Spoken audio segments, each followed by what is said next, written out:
meant to study for a test, get a good mark, that's your job. When you're in seminary, you're meant to grow in your whatever in yourself and figure out what you want, who you want to marry, what you want to do with your life, and learn and get good grades, and then after that you're meant to get married. But all this, if at the end of the day we're not, of course you're meant to learn Kaddish subjects, but why is it such a stress on the students of like, you need to get a good mark, you have to succeed in your grades, otherwise it's like, oh my goodness, no, you're failing. I agree.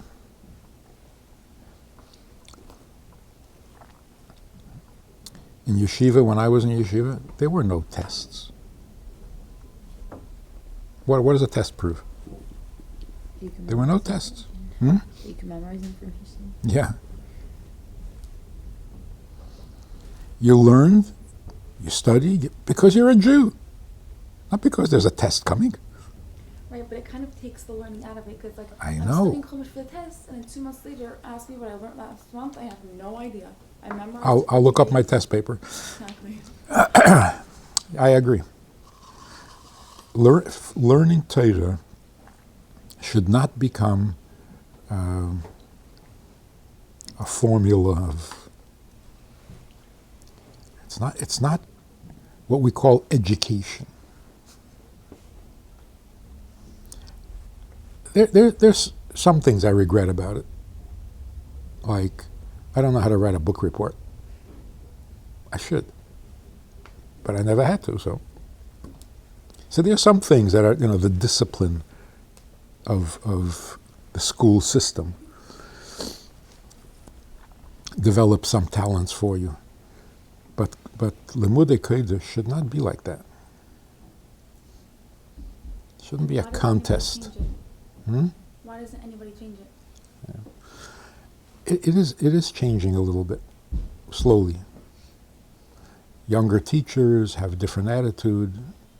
It's getting better, I think. But we don't. I hope. But the system's being run by like people who are older, so we're still meaning. I know at our school, like all of the principals are older, and they. My opinion, a lot of them don't have patience to deal with rowdy teenagers. And no, I'm being very honest right now, and I feel like it's very, very frustrating when you have to deal with them when they get. So you want to be principal? No. No, of course not. But I'm saying. Why not? Imagine a 16-year-old principal. Not that No? bad, but You wouldn't vote for her? I think it'd be good. Would be good? Yeah, it'd be fun. I think that having a much older generation as controlling the school is very important, because they still have the values that we need that some people don't know. But on the other hand, of course, you need the younger generation to also step in. That's why I have shulchas and young teachers, because if not, then you feel like you have no connection to the people, because you're two totally different generations. Now, the Rebbe introduced a whole new thing. When you learn something, the main objective and the main purpose is so that you can teach it. You're not learning just to learn. You know Aleph? Teach Aleph, right? So I'm not sure how well the schools are living up to that, which is a problem. Everybody thinks, Beis Rivka is exactly what the Rebbe wants. Not necessarily. And the yeshiva, all the Torah, exactly what the Rebbe wants. So part of the frustration is that you learn without an eye on what you're learning for. Yeah, it's a mitzvah, you have to learn. No, it's not for you. It's only for men. So you're learning because this is information you need for your life. Why do you need this for your life? And if it doesn't feel like you need it for your life... What do you mean need for your life? A person wants knowledge in life. That's what a person wants. So you could just say that. But there are so many different knowledges. Right, but the school has to choose. You can't just be like, okay, you pick, get a teacher. There's a system. And any knowledge you learn, you could So hopefully, for your life. if the system or the school knows what it's doing, it'll pick the right subjects for the right people. It doesn't always happen. So when you feel like this subject is irrelevant, that's a problem. First of all, Torah should never feel irrelevant. But it does. Who's fixing it? Who's going to correct that? There's always some parts though that feel irrelevant. Like when you're doing the same thing every day, or like you're learning, like there are things that just don't have meaning, and like you're supposed to like be excited about doing it all, but there are things you're just like, how can I feel excited about washing my hands every morning? Like, Oh, that's not learning, that's doing. yeah, but even learning, like, okay, I learned, I don't know, a pasuk about karbanos, like, wow, that's really beautiful. Great. Now what? Sometimes it's That's what I'm boring. talking about. What the school, if it's a successful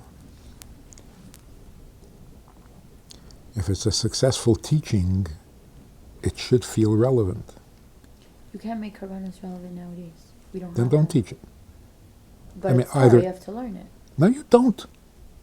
Aren't you supposed to learn, like, all of it? No, And, okay. unless you're going to kollel. We're back to that. Why is the view said that after high school, a Hasidic girl goes to seminary? Like, let's say in a shidduch system or whatever it is, You don't have to did the go. girl go to seminary? But No. you can't go to college, I don't so. think I'm gonna marry her. It's a whole like. Yeah, well, that's again one of the recent developments, which can change again, because your grandmother didn't go to seminary. Didn't the Rebbe say that Yeah, it's after very high school, a girl should be learning for 2 years, like he precepted? The question is, if you're not getting married until you're 20, what are you going to do between Work. 17 and 20? Go to the army, something. Oh, that's a solution. What's that? But It's why not do so all the limited. teachers- Like, go travel. Why do all the teachers? I'll give you an example. Like I spoke to a teacher a couple of days ago, and she's like, "What are you doing after high school?" Like, I have no idea. I'm in 11th grade. I'll figure it out. But if it's seminary, if we have the money for it, go ahead. Seminary. If we don't have the money for it, it's $30,000 putting on a year. So my parents say yes, yes. If no, then. And she's like, "Yeah, Hasidic girl, everything." I'm like, "I'm a Hasidic girl. I could be a Hasidic girl without going to seminary." Yeah, why do they care so much? Like, who cares? Like, I mean, like, it's very nice to encourage people, but like, why are they so worried that you gotta go? Like, whatever I do. Thanks for having me here, like, now. And then, like, no, I'm just wondering why they're so stressed about it.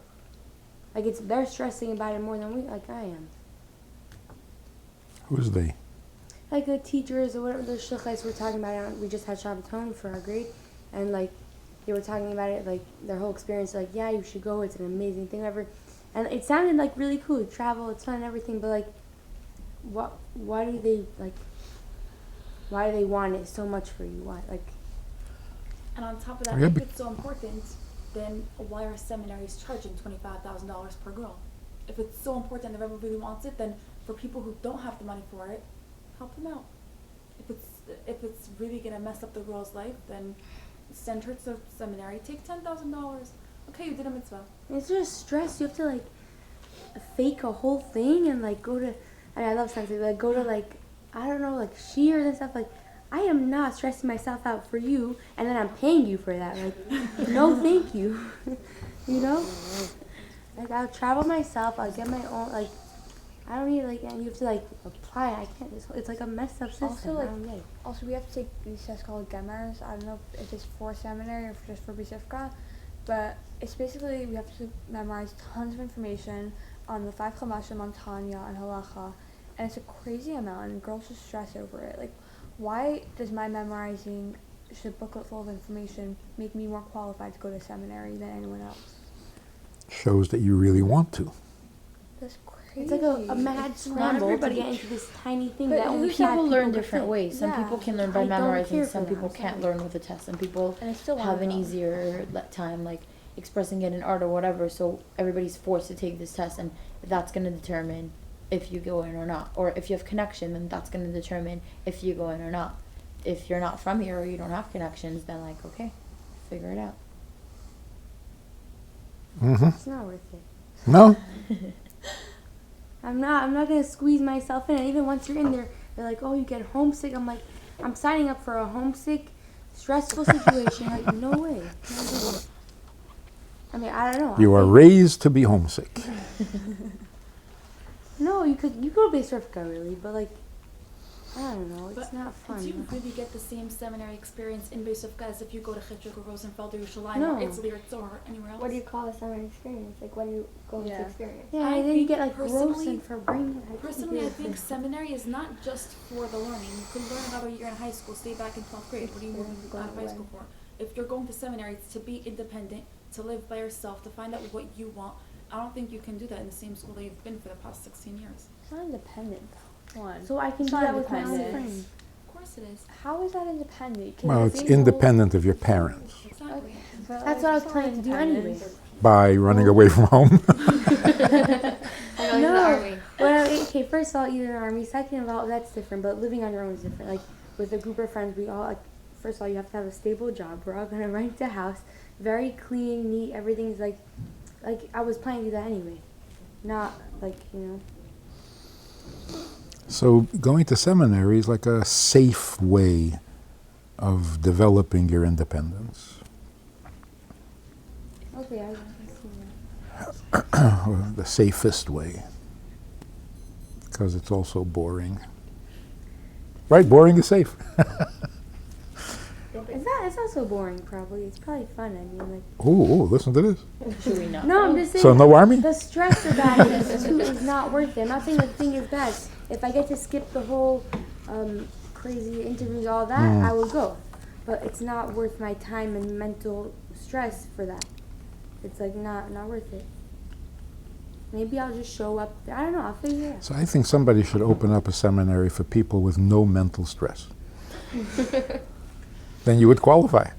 Even by interviews, like, oh, you know, I have connections and I'm closing up my top button so they're going to accept me and I have Is that what it takes? friends and girls go and they fake their interviews and they It's get the in and they're like, fakest thing oh, I've I don't ever know what heard. I'm doing here because I don't really belong in going to 54 bring-ins a day and, you know, some girls just don't belong there. And then I know a girl from my sister's grade that she's an amazing girl. She signed up everywhere and nobody accepted her. Why?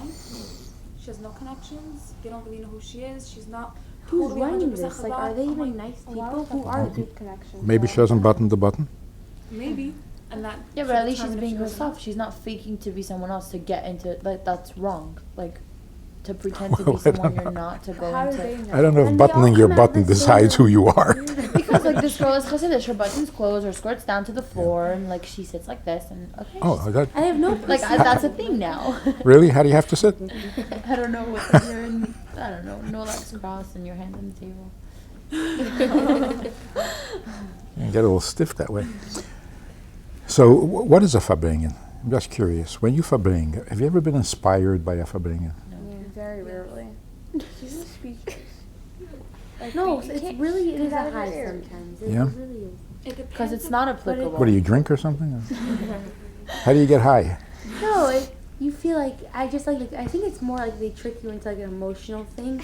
Like they sing. No, it's really cool though. No, it works though.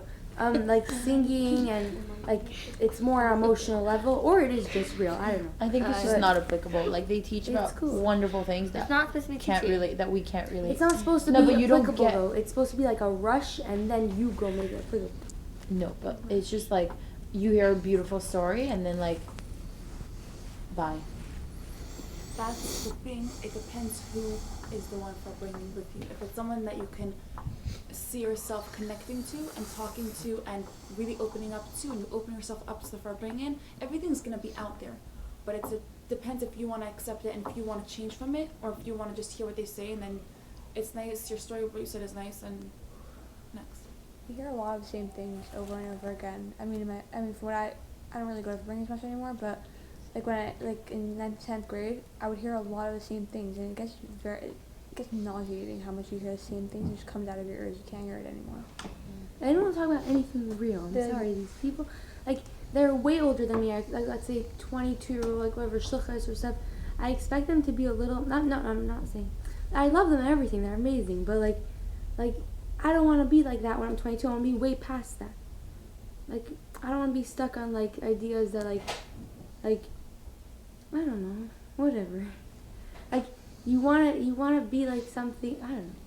Yeah, I can't describe it. I have an idea in my head. Like, they're good people, they're really nice, but like,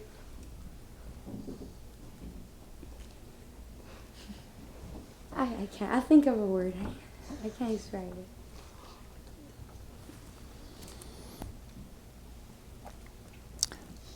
I was talking to some women here in the community. I was very surprised to hear them saying things that secular people were saying 40 years ago. 40 years ago. It's like they're catching up like 40 years later. They're saying what people were saying 40 years ago. So one woman said, you know, there's more to life than having babies. Not really. I remember that was like the feminist rally cry from 40 years ago.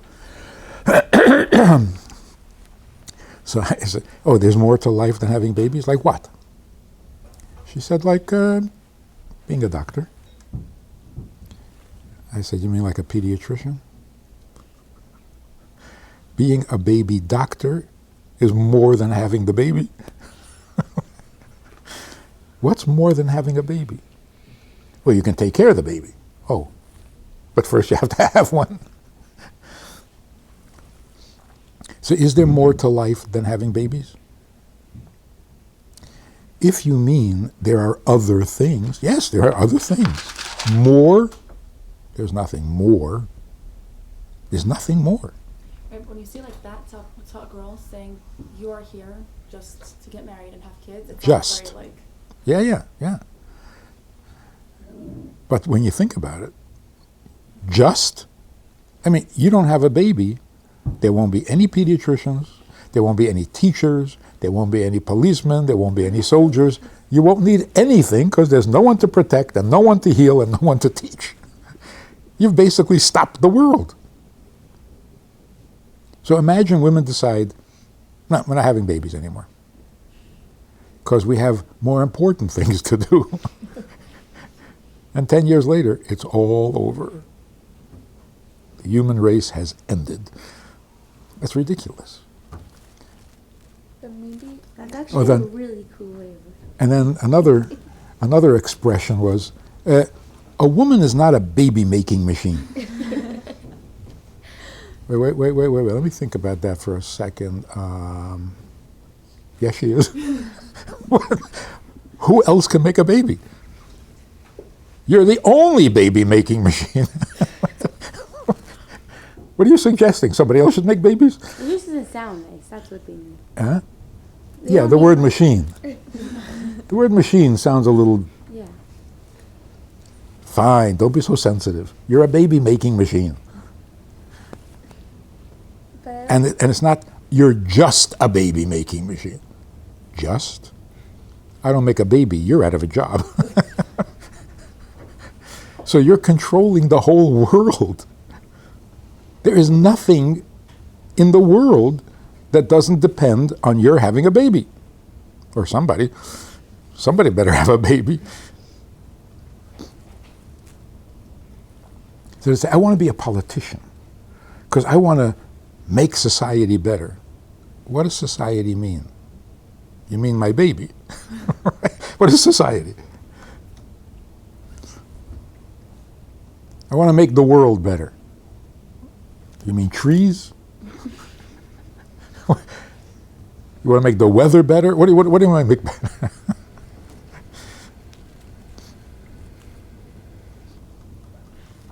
We are the world. So you want to make the world better, you want to make people better. Well, there better be some people around. And if that's our goal, that we're gonna. It's not a goal. It's just normal life. That's Goal what we're means a gonna get job. to. If that's what we're gonna get to. It's not the time where each of us are gonna get married and we're each gonna have our kids and everything. Amen. Then why do we put such a focus on seminary and on all these small things that at the end of the day mean nothing? I mean, my sister Baruch Hashem, she's married with 3 kids and she's doing great. She went to seminary, but did it make that much of an impact? No idea. did high school really change it? But I it mean, you have to should. go through the system. No, but- it should. That's the sad part of it. It's What not you learn, working, though. I know, what you're learning in high school, and certainly what you learn in seminary, is supposed to help you raise your children. If it doesn't, something's wrong. But can you do it without seminary and still be a Yes. good mother and a good person? Yes. But seminary is supposed to make it better, not worse.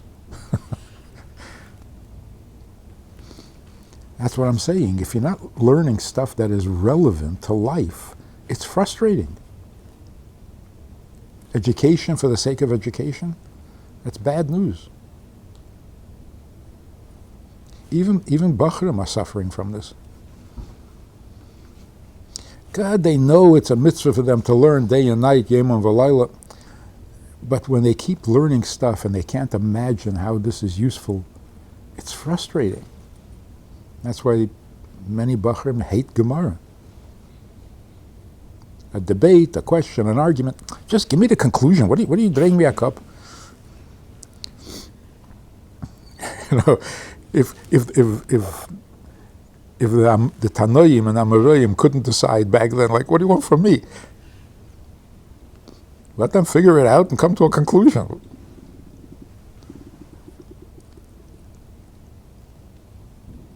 So, a good yeshiva, a really good yeshiva, is one that can make learning Gemara relevant to a bacher's life. In some way, it's got to be something I need to do. But if you don't feel like that, it really is, it's destructive. It wrecks you. I think that's pretty bad, because if most yeshivas are like that, then that's the next generation, and we wouldn't know anything. Yes. Yeah. And that's why you're getting so much reaction or rebellion. And So why is barely anyone doing anything about it? I mean, I don't see any changes happening in the school Yeah. system. well, the good news is that Chassidus does feel relevant. Not really. Not really. You see, even that we're ruining. Because it's not the methods we're learning in school. Like, yeah, because whatever you learn in school, if you're not liking the school system, it's not going to feel relevant. You have to open a book out of school and try to No, I went in 9th and 10th grade and I felt like I was wasting my time. Where? My older sibling. And no, that's not. That's called in Go to school. your own Do it on your own. So like what? Open up a book and learn. But like it's the same concept. We're learning the same information we're learning No, in it's school. not. Same No, concept. get the We're learning English, Chassidus in school English just like what you paper. have. It's not the same thing. We're learning my Marin. What do you think we're learning That's in school? there's like a millions of memory to learn. But we learned about women also in school. It was the same concept. There's so much more to learn. And if you learn out of school, it's more relevant. No, it's always been true that the most valuable learning that the Bacher does in yeshiva is the learning in his free time. Because then he learns where he wants. Do you really like yeshiva? Like, Some people thrive on it, and that's why it continues. So as long as there are 10 kids enjoying it, the 20 other kids in class are going to have to suffer.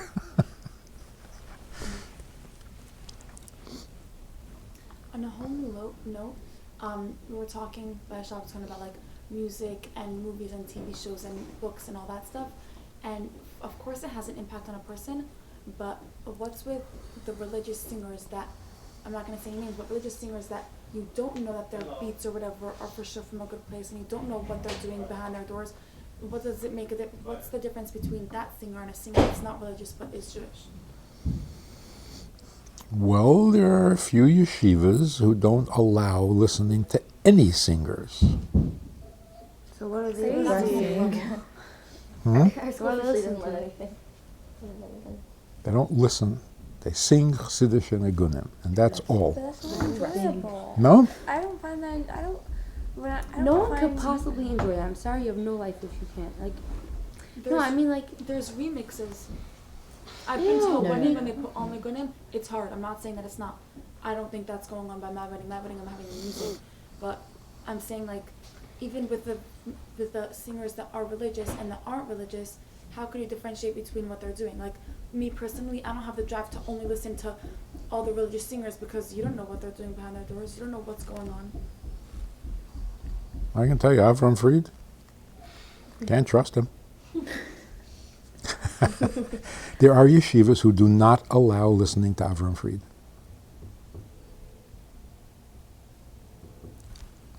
They'll produce some very chassidish bacher.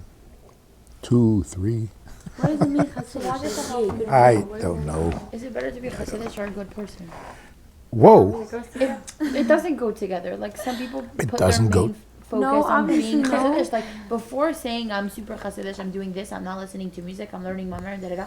Be a good person. Like It's actually the most self-centered thing ever because you're so self-absorbed. What am I doing? And I can't do that. Like, it's so.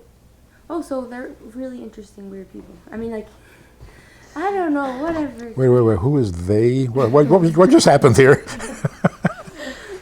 They're like Swedish. I don't know, whatever. They're too into who themselves. defines Hasidic? Like who said this is if you do this you're Hasidic, if you don't you're not. Everybody. Who's everybody? Everybody defines it for themselves. Like if you wear a hat and jacket and like Very. Like some people are like those religious singers. Like okay, maybe they're bad people. Like you don't know. Yeah. And therefore, So like what Can't makes trust what them, makes so- something right and what makes something wrong? Like Yeah. who decided? yeah. So I said once to a group of married men, you learn a maimah and you come home a better husband. And they said, what does a maimah have to do with being a good husband? I said, whoa, we're in trouble. If you learn a maimah and you don't become a better husband, you didn't learn anything. So, if learning Chassidus doesn't make you a better person, you're not learning Chassidus. If it makes you self-centered, That's what it is. you're defeating the whole purpose of the whole thing. You have a purpose for who knows how long, but like no one's actually doing that. No one's doing. Especially the people who are in, who are main figures in community or I don't know what. Like, it turns into like something else. That is really bad news. It is Yeah. exactly. That's why I'm not. Could such you a explain fan. what you're saying? I don't understand what you're saying. Okay, I got one. So let me- A Hasidic person. I'm saying. Let me tell you what Chassidus says. Chassidus says, you are not here for yourself. That's it. That's it.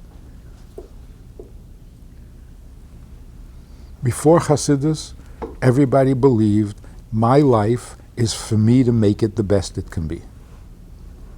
Not only while I'm alive, but even after I die, I will have the best seat in Gan Eden.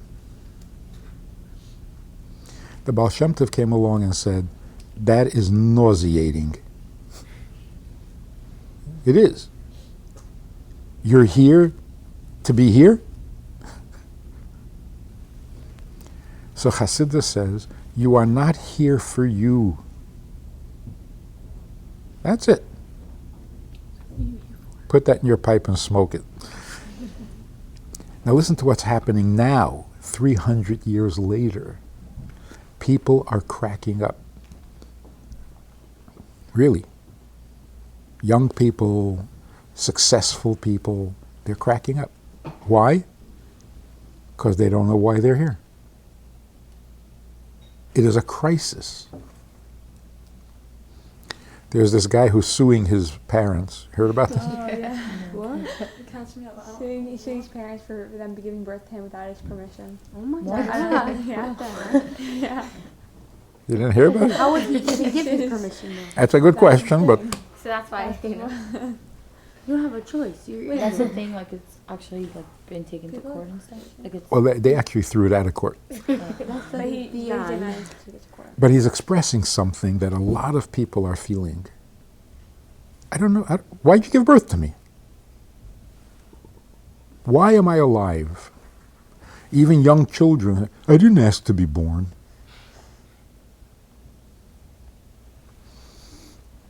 That's actually a good thing. See, Chassidus has been trying to tell you this, and you didn't listen. And now you're coming to the same conclusion out of misery instead of out of wisdom. I didn't ask to be born. Why am I here? I don't care. Exactly, you don't care, because it's not about you. Been trying to tell you that for 300 years. So when people get frustrated, like, why do I have to do this? I'm not interested. I'm not even interested in life. Leave me alone. And then you come to them and you say, you know, the world was not created for you. Knock it off. You exist because you're necessary in someone's plan, not yours. You weren't there to ask. I couldn't get your permission because it's not your project. So what is life all about? Life is all about the fact that the Eibishter needs you. What's the proof? Duh. Where does it say that? Where does it say it? No? Like, how did we miss that? Look. Bereshis bara el... Start at the beginning. The first words of the Torah. Bereshis bara Elikim. God doesn't need anything. So, what? He doesn't need anything? Didn't you just say Bereshis bara Elikim? So if you learned nothing else but those first words, what would it tell you? Huh? In the beginning, there's some created. So what do you know from that? The first thing you know about it is that you didn't create the world. He did. So?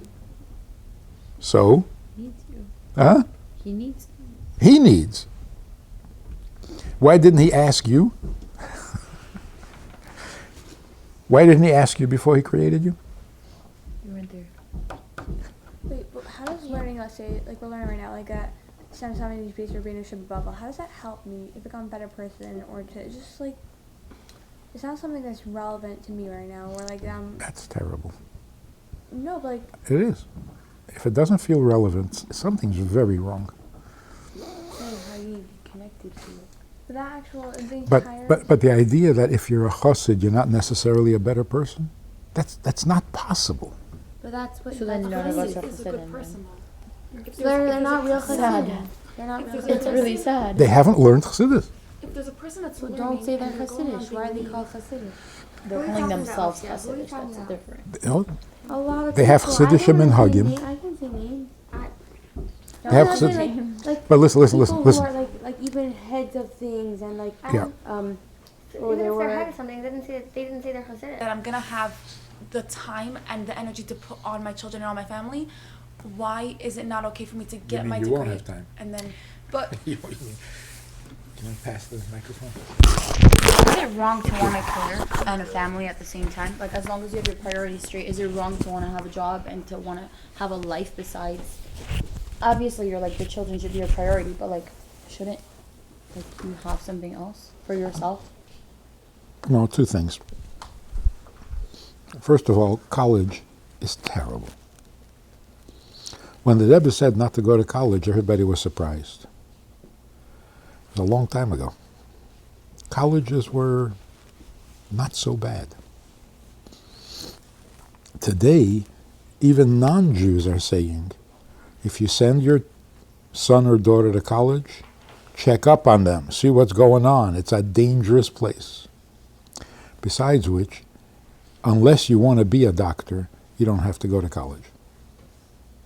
You make more money if you just start your own business. I'm good with people and like business and stuff, and college is limiting you to have a salary. I mean, I love learning. I would just go for the learning and stuff. But I'm saying like, I want to feel like I have like I'm open on demand and like whatever, like not limited to like a private practice or whatever. What? To start a business, you need like the backup. Like, you go to college to learn the skills to do whatever it is you want to pursue. You don't just go to college without an idea of what you want to do. Oh, but that was not, yeah, see, that makes more sense. That was not the way people thought. The thinking was, you have to go to college. What else are you going to do? Got to go to college. What else are you going to do? It's exactly like Beis Rivka saying you have to go to seminary. So Okay, college after was like a seminary, what do you religion. do? Get married. And the Rebbe No, was, No. yeah. So the Rebbe was, first of all, the Rebbe was saying, no, you don't have to go to college. Don't start a new religion. That was number one. Number two, to go to college just because you're unemployed is a terrible idea. You just become lazy, you become spoiled, you do is have beer parties and get drunk, and because they don't know what they're doing there. What about not living on campus? Also a good idea. So there are ways of avoiding some of the problems that colleges have. That's number one. Number two, if you do know what you want to do, and you have to have a license, then of course, what choice do you have? So is the Rebbe saying no one should ever be a doctor? That's crazy. That's what we're told. Only Jews are doctors. So you have to have Jews becoming doctors, right? But it has to be real. You don't go to medical school for 3 years and then decide, nah, I don't want to be a doctor. So you don't do that to yourself. But here's the important thing. And this applies to many, many subjects. There are certain rules. Black and white. Yes, no, good, bad, that's it. In every one of those rules, there are exceptions. Of course. There are exceptions to every rule. Everybody gets married, has children, raises a family. Everybody? You don't know of anybody who never got married? There are exceptions to every rule. But sometimes, when we see an exception to the rule, we start to doubt the rule, which is not smart. The rule is a good rule. It has an exception, so it has an exception. But the rule is still a rule. And you see 2 exceptions to the rule, it's still a rule. You see 10 exceptions, it's still a rule. The exceptions don't cancel the rule. That's very important. Because so many people got confused. A woman is a woman. Not every woman. Okay. Oh, but there are a lot of them.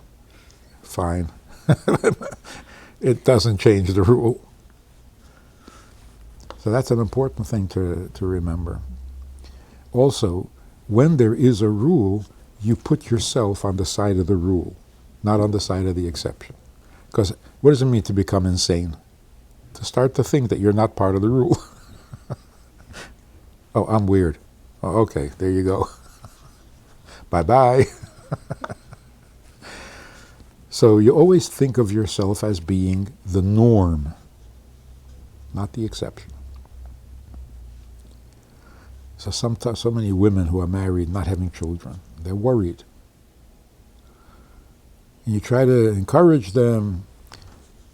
It'll happen. Just try this, try that. But maybe I'm not meant to have children. You mean maybe you're weird? Now you're starting to crack up. Now you're starting to think insane. Why would you be different? Oh, no, I haven't had. Don't become part of the exception. Stick with the rule.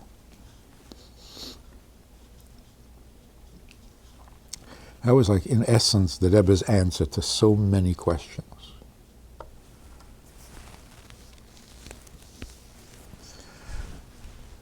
There's the right path, the middle path, the rule. Stick to it.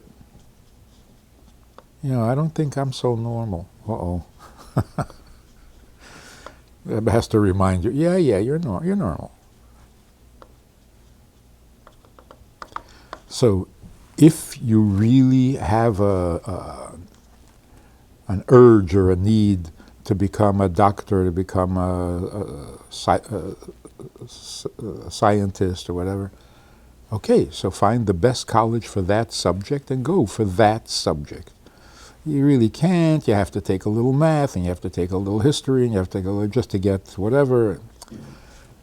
That's a problem. But if you minimize that as much as possible and stay focused on what you're there for, then it's not as bad. Because then you're going to associate with other students who are also focused and know what they want. But college, terrible, right? That rule is absolutely correct. Colleges are horrible. And in some ways, even for medicine, they're horrible. They're still teaching old-fashioned ideas because the books have not been rewritten. So they're still using old texts, and they're still giving you the old way, old meaning like 30 years ago. They're not up to date with the most modern, and they don't allow you to think freely. You become like a machine. And that's why the greatest doctors are the ones who break out of that mold and start to think original thoughts, not just follow the books. So the point is this. When the Rebbe said colleges are bad, they are very bad. But the Rebbe himself encouraged some people to go to college. Yes, there are exceptions to every rule. Did that make college good? No. So if you don't go to college, what do you do after seminary? You get married, have children? Mm-hmm. And then what? And more children. And then what? And then some more children. That's not for everyone, though. Yes, it is. I'm speaking for myself. I don't see myself married with 15 kids. 14? Not even 14. 12? Let's see what I can bargain down to. Also, let's say you want your husband to go and study a whole day. Oh, God forbid. Don't do that. Why not? Because you're going to ruin him, you're going to ruin yourself and your kids. Not that you want your husband, you're going to tell him go learn Untitled the whole day. But I mean that you're saying if he has a regular job, he brings money home, but then he's learning Torah most of the day because it's amazing. Why not? But then I know so many people are like, yeah, my husband goes to learn and I'm not really going to college or whatever. So, we're bringing money from the sky. Like, you live in 2019, get a job, do something. But a lot of the time people say, like, I'm going to open up a business, and then that falls through. So that's what I'm saying. Like, even the people that it's part of the exception, it's something that for many people it is something that needs to be done. Boy, that's a very big topic. How many college students are unemployed? Almost all unemployed people went to college. They can't find a job. People find a job, it doesn't pay enough. They can't pay their bills. What really controls that?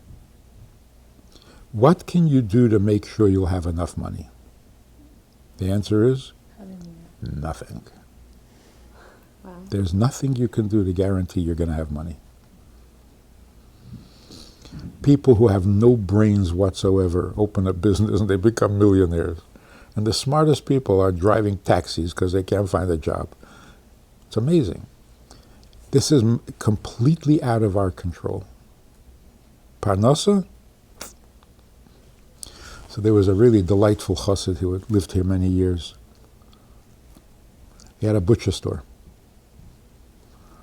And another butcher store opened up down Kingston Avenue. So somebody came to this first butcher and said, "Oh, this is terrible. The guy opens up three blocks down, another butcher store. He's going to take away all your customers." So the first butcher said, "Customers? Let him have them all. Customers are a pain in the neck. I want parnasa, not customers. And parnasa comes from the Eibishter, not from the customer. And he was right. They both made lots of money. So we don't really know and we can't control. So to say, I'm going to do this so that we'll have money.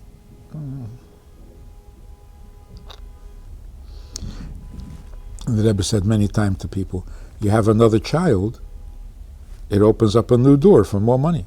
Why should the Eibishter give you money for 4 children when you only have 2? When you have 3 children, he'll give you enough for 3. How will he? What do you mean how? A million different ways. Or he won't. Even if you have a job and even if you went to college, no guarantees. But if the family really needs more money, you get a job. You have brains. You're useful. So it brings in a few more dollars. And it keeps you busy and out of trouble. And let you get bored at home. Another thing is, if you have a real talent, you have to use that talent. Not for money. Just for your own health. If you stifle a talent, it makes you miserable. Besides, it's a waste. Talented people should use their talent. Otherwise, we're going to end up with a bunch of dull people. So, the artist Zalman Kleiman was in Chabad, and he was painting. It just came natural, right? He didn't go to school. He didn't go to art classes. He just started painting. And everybody there, very Chassidish and old-fashioned and Russian, and they said, "Fair, Chassidish, what are you doing? Painting, wasting your time." So he got a little nervous about it. He wrote to the Rebbe. He writes to the Rebbe, "Can I be an artist?" The Rebbe says, "I don't know, can you? Are you talented?" What do you mean, can you be an artist? Either you are, or you're not. So the Rebbe says, go to the experts and ask them if what you have is a real talent, and if it is, then you do it. Not don't do it. And an even more beautiful story, Eli Lipsker? Huh? He would play the accordion by the Hanukkah rallies. He made some records. He taught music. Anyway, so when he was a bacher, he was here in 770. And once a week, he disappeared for a couple of hours. Snuck away.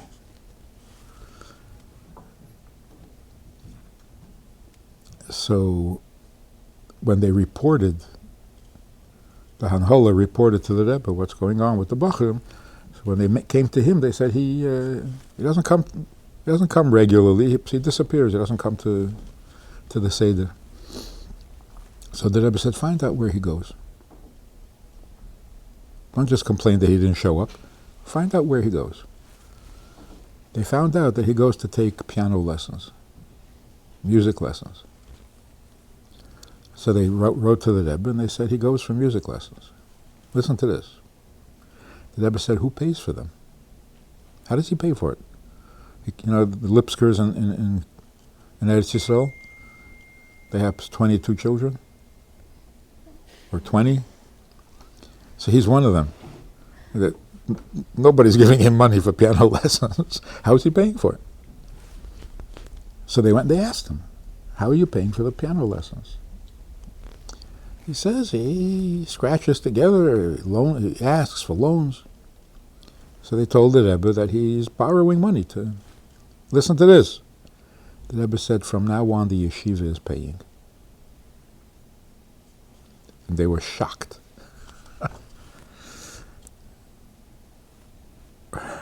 All the schools are shocked by the Rebbe's answers.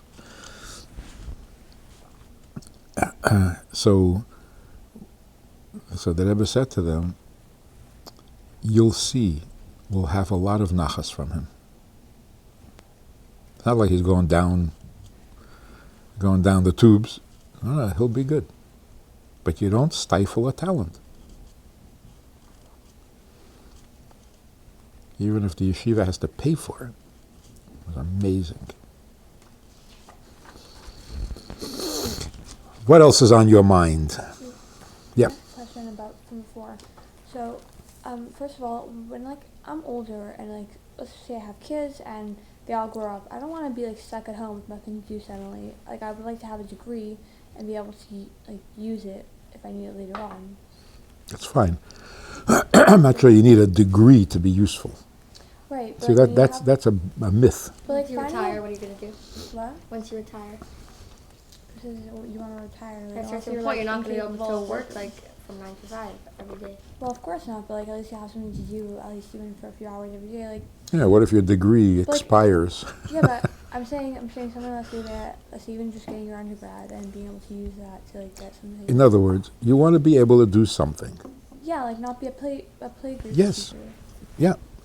You don't necessarily have to have a degree for that. You have to have a talent and an ambition. But like, what can you do? Like, You can do anything. You just won't get paid as much. Right? right. If you have a degree, you can ask for more money. I think that's going to change also. That's not reliable. Oh, also, can I ask another question? Why did like before we said something about like learning, like if like you get married, so that you want your husband to learn? Why do people like want their husbands to learn and Kyle all day? I don't know. Like, They're crazy.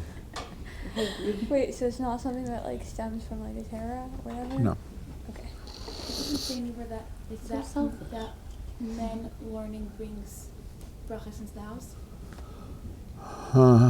Isn't it like the whole thing with Bittul Torah that a I don't man is necessarily supposed to agree. learn? I know people that their husbands learn Kaila and they're literally counting their pennies and they're struggling at home to shower their kids and do everything by themselves. I think that their husband should be more at home and helping, but on the other hand, Or- he does go to shir a couple of hours a day. You should either be home helping or out working. No, but this sitting in kollel your whole life, it's for the exceptions, not for the rule. How many people really want to sit and learn their whole life? And how many people in kollel are actually learning? Exactly. Not just getting away from their family duties. But it's so cruel. It really is. It's so cruel to the wife. Yeah. But like, why are there whole communities that like want like they're looking for a wife for their daughters, husband for their daughters, who is like sitting in Kyle? They're not looking for a wife for their daughters. Only No. some people do that. That's not the rule. I'm saying, or like people who like want their sons to marry someone who wants their husband to in Kyle. In the Misnagdisha schools, you're brainwashed every day. You'll grow up and you'll marry a learner, a Talmud Chacham. It's their whole. It's as rigid as in the secular world. You'll go to college, and by them, you'll marry a Talmud Chacham, and you will suffer for the rest of your life so that he can learn. Why is that wrong? Not that he should be learning all day, but why is it wrong to have a husband who learns?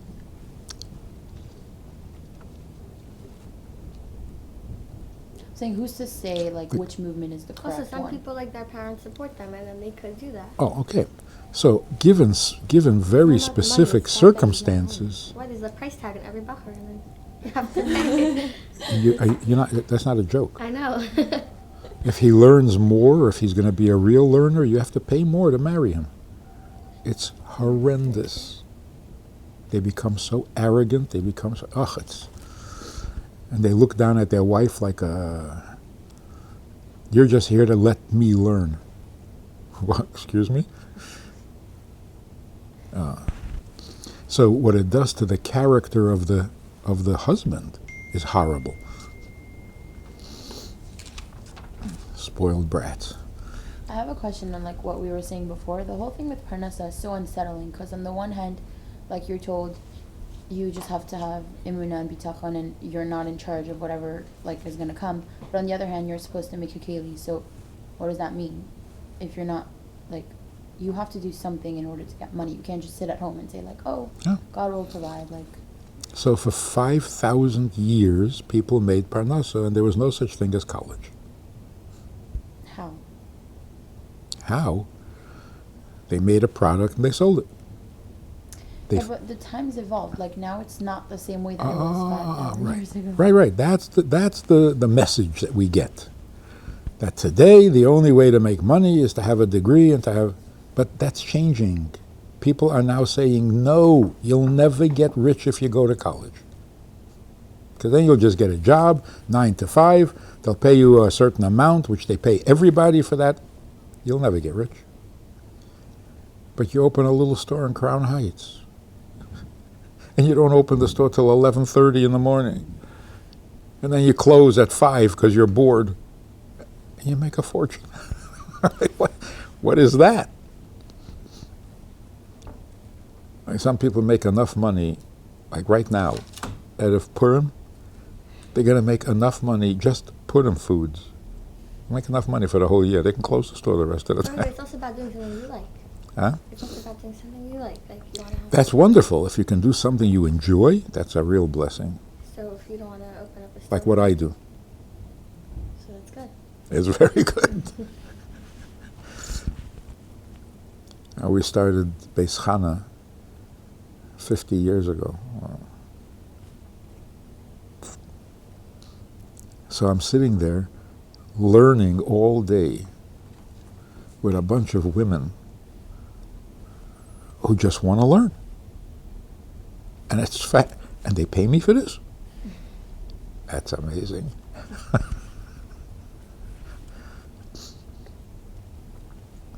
So I got to tell you just from my own experience, how much does the shlichus pay? We married off 14 children. Now you ask me how we paid for it. I have no idea. When I think about it, I get scared. It's over. It's in the past, and it still scares me. Like, what? How do you pay for 14 weddings? I don't remember. I don't know. I can't imagine. What happened? It's almost like, who paid for it? I didn't. So, when we say it's a mystery, it's a mystery. It really is. And the Rebbe once said, why should you have many children? Because when you get older and your children are all married, what are you going to do? You're going to go visit them.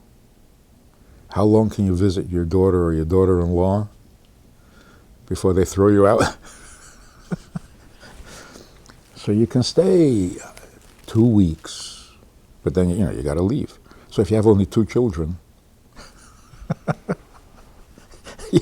you're only busy for a month. Have many children, you can keep going. A week here, a week there, a week here, but then just, and you're a good bubby and you're a good zaidi and you still feel useful and needed. Wait, but like, I feel like, whenever I hear in school, I always feel like a woman's worth is only dependent on if she gets married, if she has kids. Mm-hmm. And if someone's not built, like if they just don't feel like they're the type of person who wants to be that, who wants to get married when they're like 19, 20, or even whatever age, and have so many kids, then you feel, personally, whenever I think suddenly you lose your value as a person. Yeah.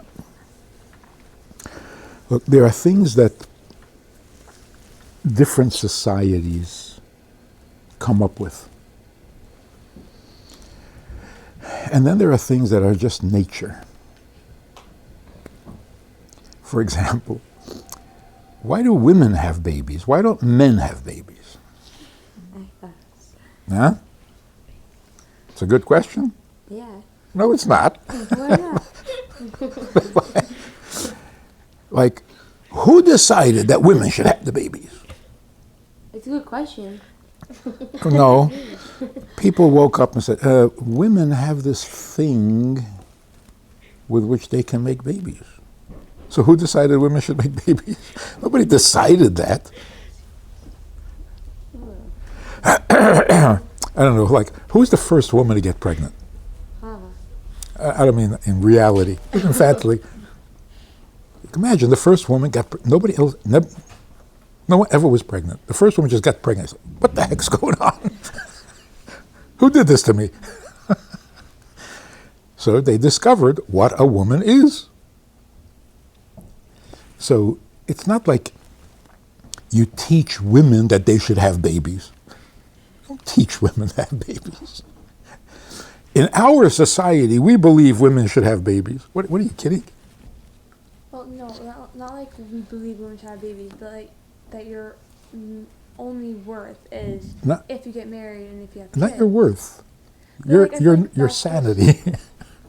No, I'm saying I think it's amazing to be able to have kids. And I'm saying not personally, but I'm saying in general. What if someone doesn't want to grow up and... Okay, somebody doesn't want, that's a choice. But let's say a woman does want and can't. Why does she feel... Some women live with that. Like, I know Yeah, so many people yeah. that they're like, I've been married for 5 years and we're trying and So they have jobs and everything, but they're like, the job is going to be finished in 4 years, 5 years, I'm going to retire, whatever, whenever it is, and what do I have for my life? Nothing. yeah, so why does it bother them so much? Because that's what you're supposed to be That's your doing. You're entire supposed to be. Because you're supposed to, right? No, Who said you're supposed to? that's right. You don't have to say it. A woman who doesn't have children doesn't feel like a woman. Of course, Not, women not can because do you're that. supposed to. But you are. That's where Hirba lehem Torah mitzvahs. No, but The Eibishter made it a mitzvah, which you would do anyway. right. But, just that's because that's natural. what you're supposed to do in your life is to raise Yeah. children. So. All right, so a big part of the problem is that we're confused about gender. We don't know what it means to be a healthy woman. We certainly don't know what it means to be a healthy man. We're so confused. And it's terrible. I don't mean terrible because of religion. It's terrible for our sanity. So a woman who has a baby is in heaven because she's so herself.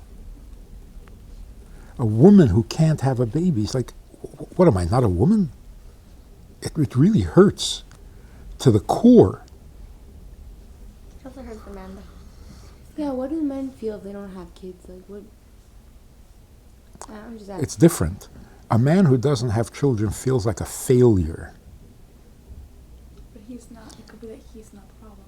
It doesn't matter. It doesn't matter.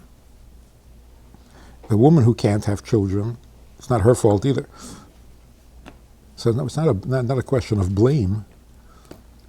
It's a question of, I mean, imagine somebody is not growing. There's a disease like that. They just stop growing. So their body doesn't mature, or their mind doesn't mature.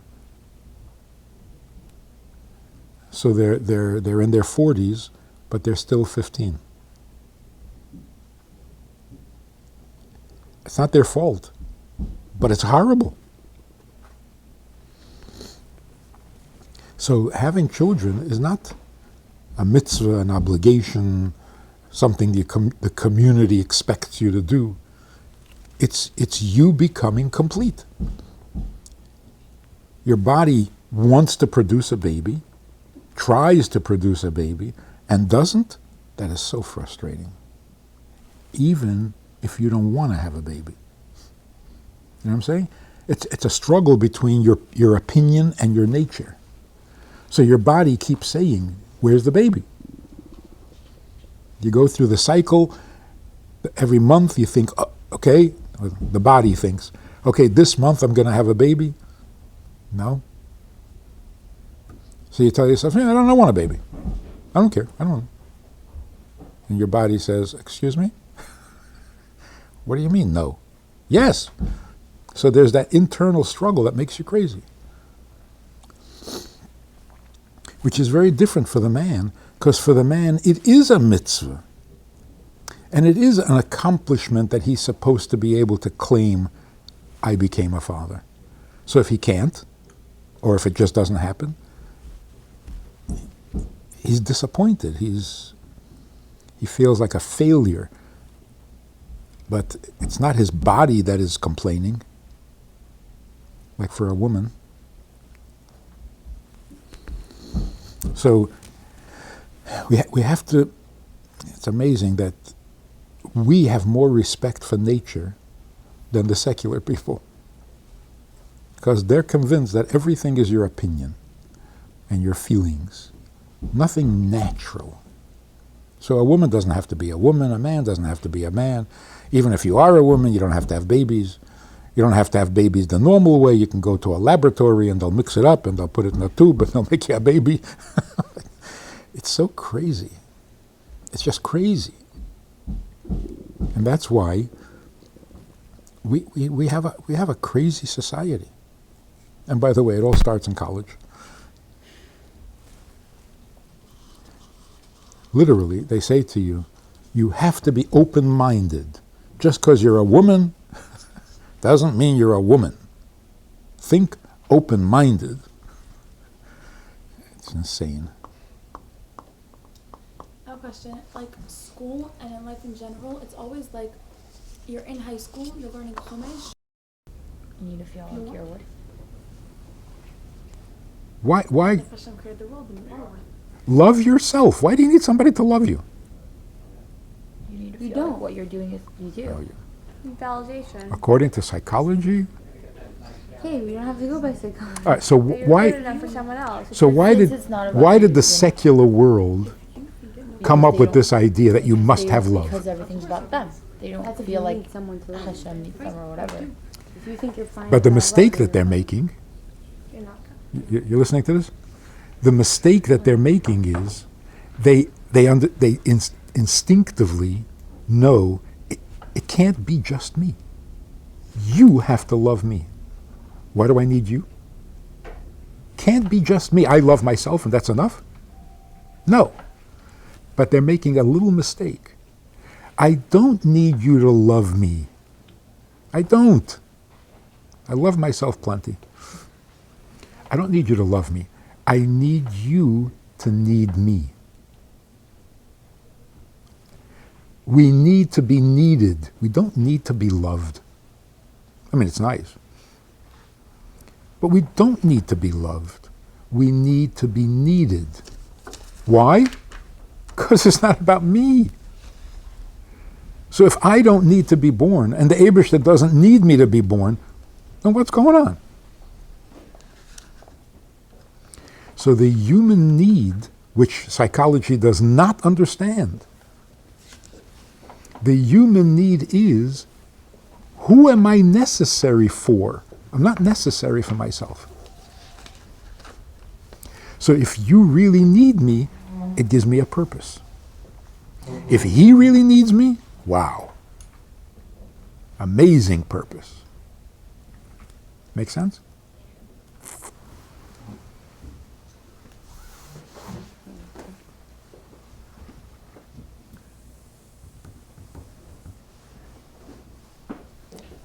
Why did the Baal Shem Tov have to tell us this?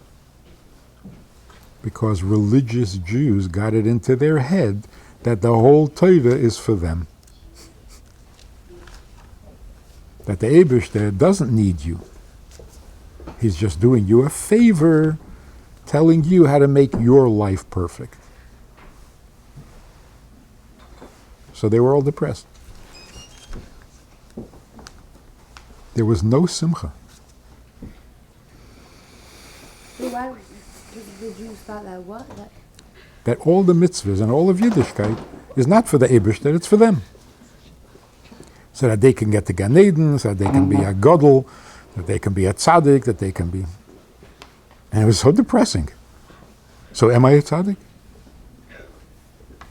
Oh, he's a bigger tzaddik? It was miserable.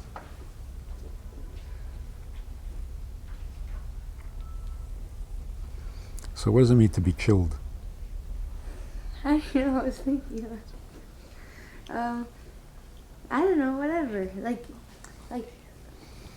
To be chilled means I'm not doing anything special. This is just the way things are. Relax. So when a Jew puts on tefillin, it's like, oh, what? Oh, it's just being Jewish. What are you getting excited about? Oh wow, he must really be religious. No, he's not. He's just a Jew. That's what Jews do. Chill. No, I don't mean like. I mean like you could be like if you're gonna do Jewish stuff, be excited about it. Like have a good time with it. Or just Don't be like, take it natural. Don't make an issue. But it's boring when it's just natural. No, it's not.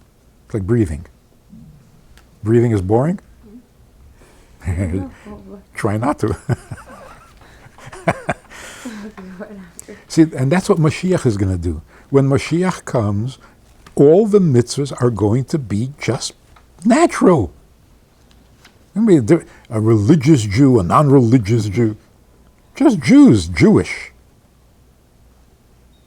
I'm saying you want life to be exciting. Sometimes stuff like you want to only do Jewish stuff when it's exciting. What is exciting? Hand gliding? Yes. Jumping No, out of an I airplane? actually- It's exciting? When you're 16, yes. When you get to the age of 40 and you realize what life really is, you don't want to jump out of a plane anymore. Yeah, you do. That's the fact that you like hurt yourself. Ask any adult if they want to jump My out of a mother plane. My fine. mom's doing Okay. me. No, there's this 98-year-old guy. Yeah, he did it. The Really? oldest, the oldest Skydiving? man alive. He did it. He skydived. I think he was a survivor.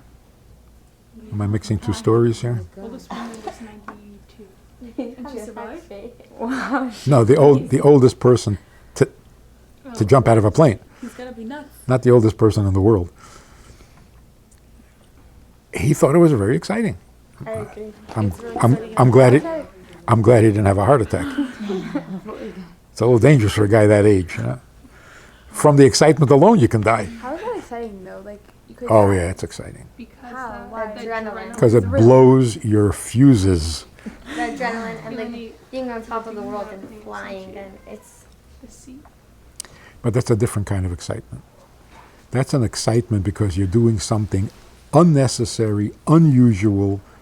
I'm saying like even like going on Mitzvayim and giving out Shabbos candles, like for me I'm excited to light after because I like advertised it or encourage other people. If I'm just gonna go light, I don't wanna do that. Like you know what I'm saying? Like I have to make it exciting for myself. So what is the most exciting? Like holy exciting or just exciting? No, exciting. Friends, going out, traveling. For me. There's Family. exciting and there's pleasurable. What's exciting? Nobody's going to ask you what's the most pleasurable.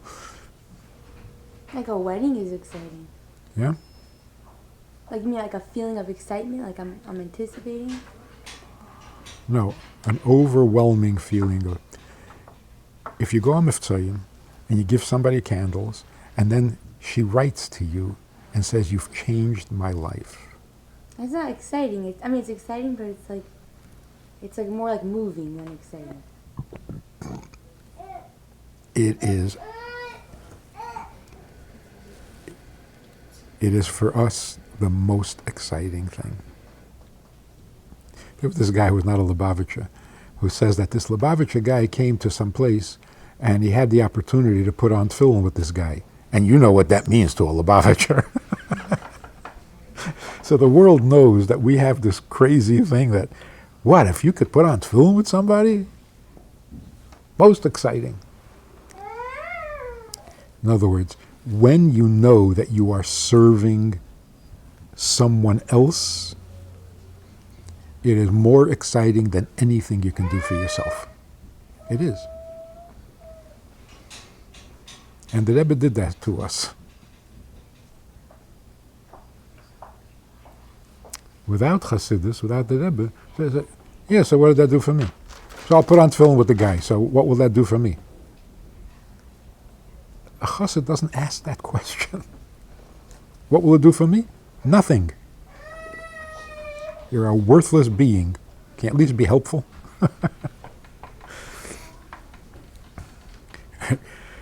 Like the shliach has said that I'm quitting. I can't. I feel like such a hypocrite. I'm telling everybody else to get better, and I'm not, can't stand my hypocrisy. So I'm going to quit. So I said to him, first of all, if you quit, you'll stop being a hypocrite? No. Yeah. No. Because you're not teaching people things that you're not doing. But you're a hypocrite. You know what I'm saying? Whether you're showing it or not. By being a shliach, you're showing your hypocrisy. But you're a hypocrite. The fact, if you're not teaching, you're not being hypocrite because you're not teaching something. No, hypocrisy is a personality trait. Whether you do it or don't do it. You know what I'm saying? You're a dishonest person. So even if you don't do it, you're still a hypocrite. It's like, even if you're not lying about this, you're still a liar. So I say, you're still going to be a hypocrite, but you won't even be useful. So the Rebbe sent you on shlichus to say, look, as long as you're a hypocrite, can you at least be useful? So you think the Rebbe didn't know you're a hypocrite? And before a shliach goes on shlichus, they test you to see if you're a hypocrite? No. Why? I know you're a hypocrite. What do you want to do? Spend the rest of your life trying not to be a hypocrite? That's a good purpose in life. Yeah. Not purpose, like work on Work on yourself. Don't just be like, oh, I'm a hypocrite, I'm going to use it and... Right. Instead, spend years making yourself not a hypocrite. And you succeed. I am not a hypocrite anymore. Well, good for you. That is so petty. That is so like, on this you spent years?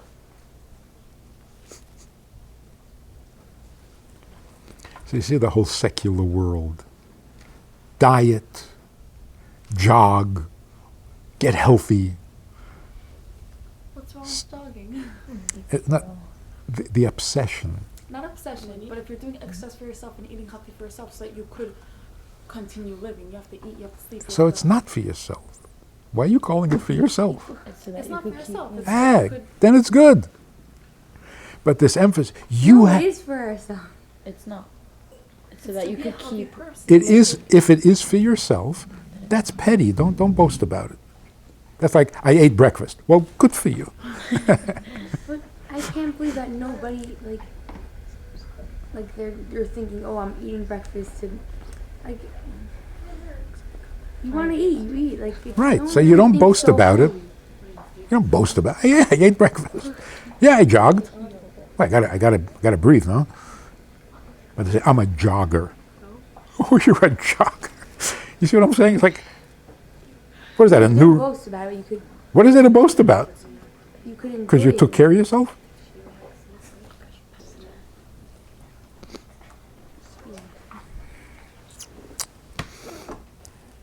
Anyway, we should continue, no? What do you have to go back for? If we're going back so we can You want to see my Tanya Tanya notes? This is my Tanya notebook. Okay, there's so much of stuff. And Thank you. it's interesting, but This it's is- very words. So we should go through that whole page, sentence by sentence, and see what it really means.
And it was it was her daughter that married Yosef. Right, but then how does that, see, that was a beautiful story, and we didn't say that she did it for the right reasons. No, she had a good reason, and he still didn't do it. That's what makes him a tzaddik. If she just wanted to commit adultery and he didn't, there's not a tzaddik. She could have done it for the wrong reasons, and Yosef could have known that he's supposed to have children from her and still not have done it. Doesn't mean that she did it for the right reasons. Well, the fact is they both knew. But I'm saying every time in the story, everybody did it for the right reasons, always. That's what makes the story a Torah story, and not just, there was this bad guy, but even Pari. Even Korach did it for the right reasons. He saw that he's going to have a child, or was it Shmuel Navi or something? I don't know. So they all did it for the right reasons. That's the real lesson. That's why we need the Torah to tell us that story. We don't need the Torah to tell us a story that if a boy is tempted to commit adultery, he shouldn't. For this you need the Torah? That's Sheva Mitzvahs B'nai Noach. So there always has to be more to the story than the ordinary lesson. Like Yosef and his brothers. What's the moral of the story? Don't sell your brother. Huh? Don't sell your brother. Don't sell your brother. Or sell your brother, you'll get rich. Yeah, but they didn't. You see, that was part of the insult. They sold him for nothing. Yeah, but then they got That's food so by the insulting. Sounds like You sold me for what? For $10? hunger. But then they got food by the hunger, so. Yeah. It all ended up good. Yeah. No, so most people say the moral of the story is Yaakov should not have shown favoritism. Huh? It's true. That was just couple That's the practice weirdest that, like, moral he was ever. sent down. That's Really? the moral. It sounds like the little babies. They're like, can you take the baby back to the hospital? I don't like him anymore. No, but Not that's show what he said. favoritism. What? I don't get that. Look, it causes jealousy. Look what happens. Isn't it the moral They not thought he to just tattle did tale? wrong. But still, they're selling the brothers. There's so many morals. They thought they were doing the right thing, though. That's why I did it. It seems like it's a big theme in Torah that jealousy is destructive and unnecessary. What was the problem between Cain and Hevel? Jealousy. Jealousy. Between Yosef and his brothers? Jealousy. Between Yaakov and Esav? Oh my That's gosh. where Chazos comes in. And what is anti-Semitism? What? What is anti-Semitism? Jealousy. So what's going to happen when Mashiach comes? No jealousy. Instead of being jealous that your brother happens to have the right idea about how to serve the Eibishter that is better than your idea, why are you jealous? Why aren't you proud? Why aren't you proud? Because those are the options. If you have a brother who is much smarter than you, then you have only one of two options. Either be jealous or be proud. So until now, the reaction was always jealous. Mashiach coming means, instead of the world being jealous, the whole world will be proud to be part of the world which the Eibishter created for the Jews.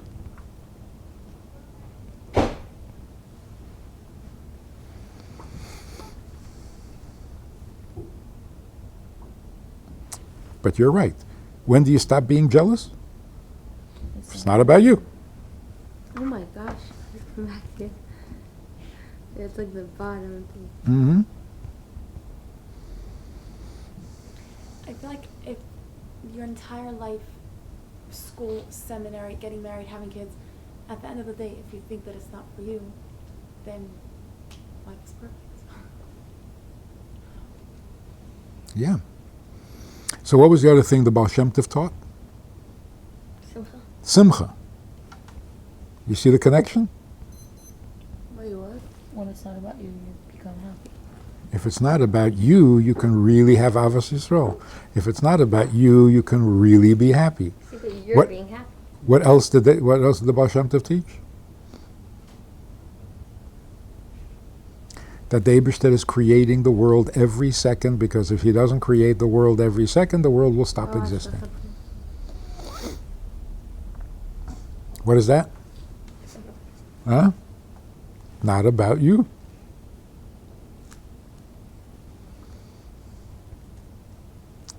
So what's the good news? That it's not about me takes a lot of pressure off me.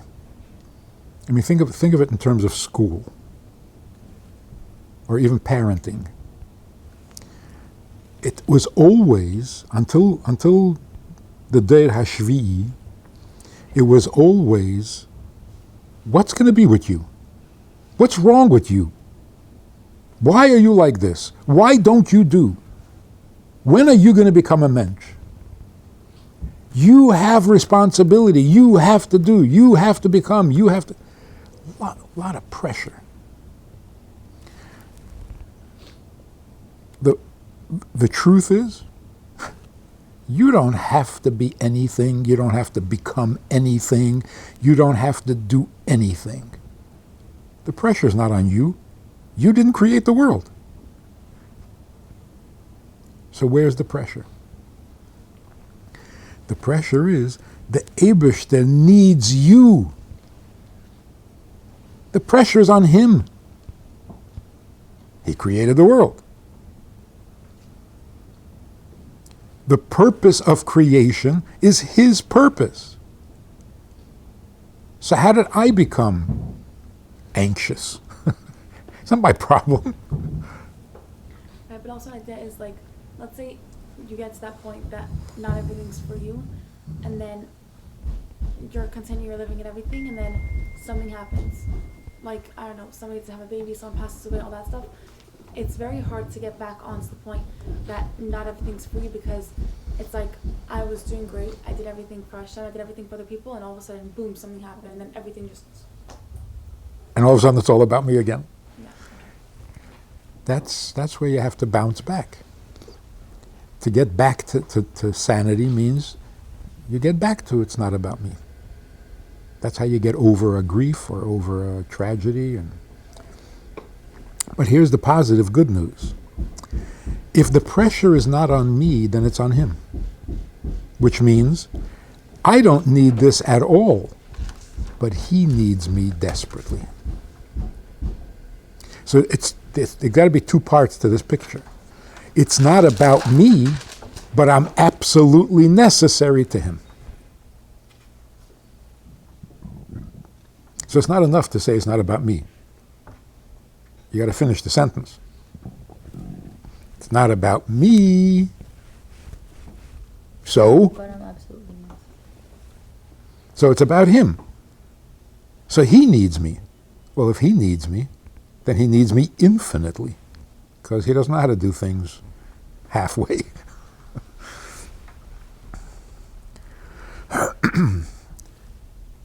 See, now you understand what Miftzah Tefillin is? You understand what Miftzah Tefillin? It's so amazing. Stop a guy in the street and ask him to put on tefillin. Why? I don't need this. He doesn't need this. What are we doing? So just imagine when the Rebbe made the Miftzah, somebody would come to the Rebbe and say, what's the point? I don't need to get him to put on tefillin, and he doesn't think he needs to put on tefillin. So what's the point? And just imagine what the Rebbe would say. That's the point. It's exactly, you don't need it, he doesn't need it, but you got to do it. No? Get the point? It's not about me, it's not about him. It's about the Eibishter. Oh, so if you're doing it for the Eibishter, then it really doesn't matter whether you're going to do it again or not. Like frum people said, well, what's the point? He'll put on tefillin once. What, does that make him frum? No, it doesn't make him frum. So what's the point? Why do you think the point is for him to become something? Or for you to become something? Oh, I got him to put on tefillin. It's not about us. Get with the program. So if you can get a Jew to do something for the Eibishter even once in his life, that's infinitely valuable. The Rebbe once said, when a Jew does a mitzvah, the Eibishter, you know a little Yiddish? Yes, a little Yiddish?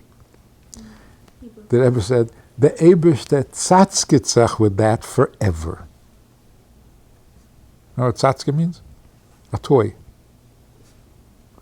To the Eibishter, this is like a delightful pleasure forever.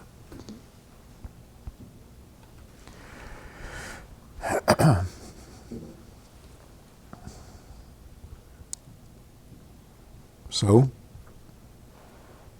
now we know what Chassidus means. Chassidus means I'm here to serve, not to be served. That is so sane. It's so normal. If we could get everybody to just understand this a little bit, all psychiatrists will be out of a job.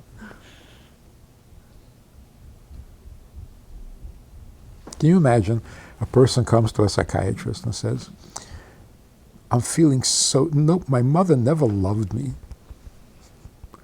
My father was so demanding and controlling. My whole life is... Imagine the psychiatrist saying, excuse me? It's not about you. Can you imagine that? Instead of saying, oh, how do you feel about that? So how did that make you feel? Oh, yeah. You need to love yourself more. Love myself more. That's what makes people sick. Love yourself more. You're already insane with your self-love. You need more?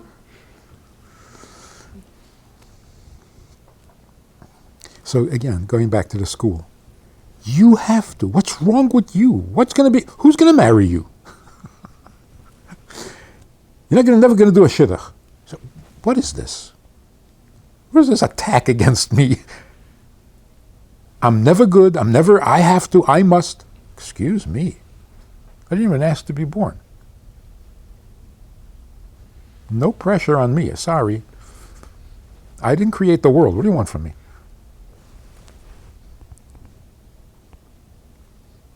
Like people write to the Rebbe, why was there a Holocaust? How come God makes people die? What do you want? Excuse me? What, did I create the world? What is this?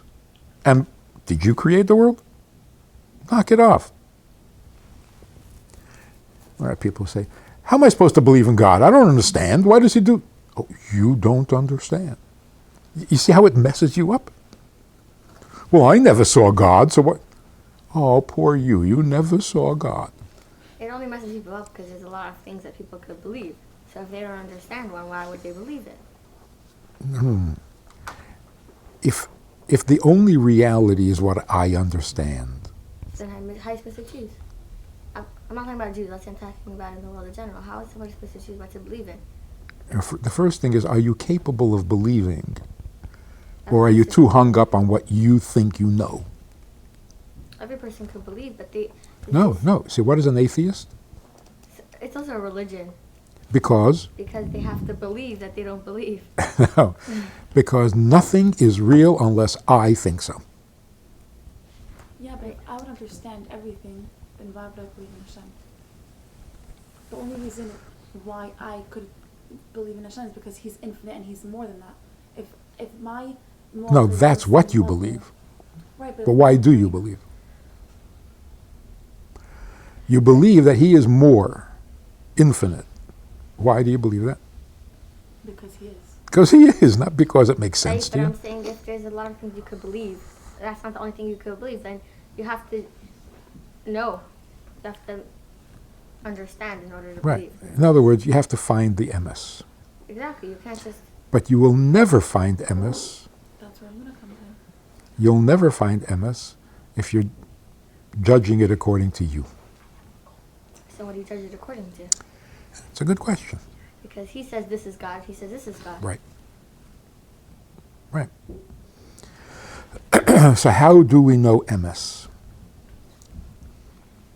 The only way you could know MS is if you stop thinking that it's about you. Otherwise, you're the MS, and that's it. And then what? And then you're an atheist. And no, I'm saying after that, after you stop speaking very softly. Oh, okay. So then, like the Rebbe says, who are you going to believe? Some guy who came out of the desert and said, I had a dream?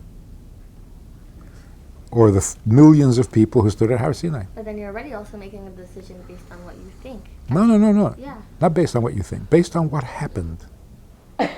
You weren't there. It's not what you think. There's other things that, meaning 3,000 years ago, how do you know that they actually all stood there? That's what I'm saying. Like you could say, oh, 6 million against one guy, but like. Well, look, know listen, that 6 listen, million happened. listen to this problem. Somebody says, on Shavuos 3,000 years ago, millions of Jews stood at Har Sinai. And a person says, how am I supposed to know that? I said, you're not supposed to know that. You're a shmendrik, you were born 2 years ago. How were you supposed to know what happened 3,000 years ago? Do you see the arrogance, that selfish... I said, then how shouldn't you believe something else? Yeah, like you. What do you want to believe?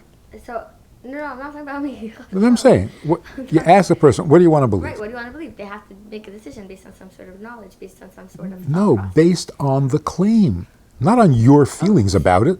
So they're, right, based on the claim. But So on that there's a claim, you claim don't know that- if that claim is true.